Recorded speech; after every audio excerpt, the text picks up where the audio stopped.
Stand back. The old chaos hungers still.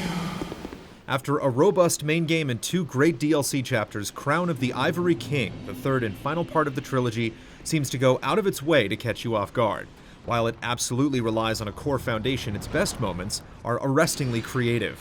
As a whole, Crown of the Ivory King is a worthy send-off, further establishing Dark Souls 2 as one of the most captivating games of the year.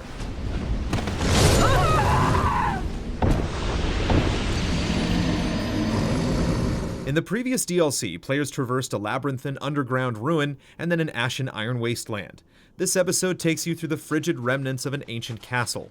Nearly everything is covered in opaque ice that can make the scenery both tranquil and haunting. If there's one disappointment visually, it's that many enemies feel like blue versions of things you've already seen. The most common enemies are humanoid soldiers that are very easy to backstab. Some of the soldiers have giant ice crystals protruding out of them, preventing you from cutting them down via the reliable method, but even then their attacks are predictable enough that it's easy to block and counter. There are certainly a couple of enemies that did impress, which we won't spoil, but for the most part, they're standard fare.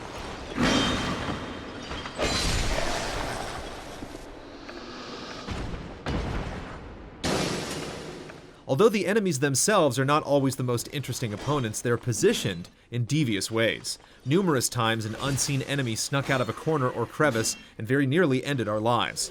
Crown of the Ivory King loves to trap unprepared players. This is most evident in the invading NPC Dark Phantoms. 2 of the 3 Phantoms employ clever tricks instead of relying on a straightforward assault. To say any more would ruin it, but they're unexpected in all the right ways.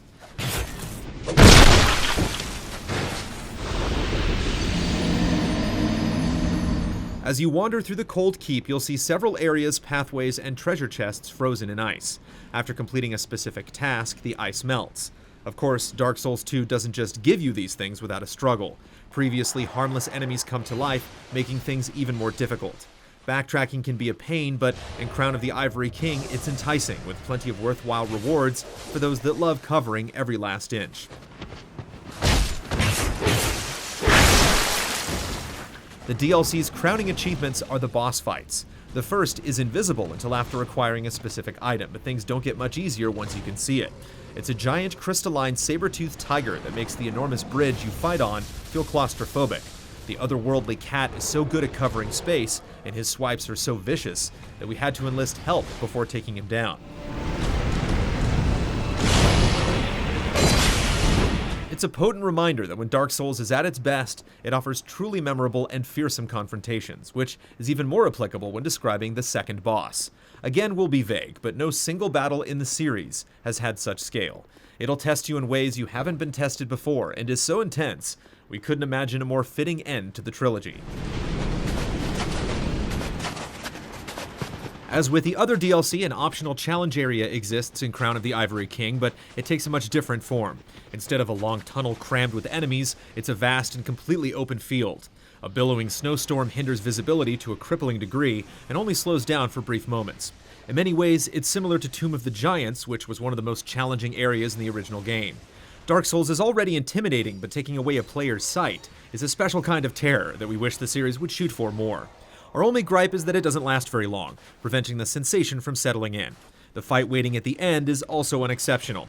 While certainly trying, it lacks the uniqueness of the other bosses, making it feel less momentous. Crown of the Ivory King is exhausting, but at the end of it all, the predominant emotion swelling inside of us was sadness. We wanted more, one more boss fight, one more tucked away room, not because the DLC is lacking, but because we didn't want to leave. This may be the last we hear of Dark Souls 2, but it went out with a bang.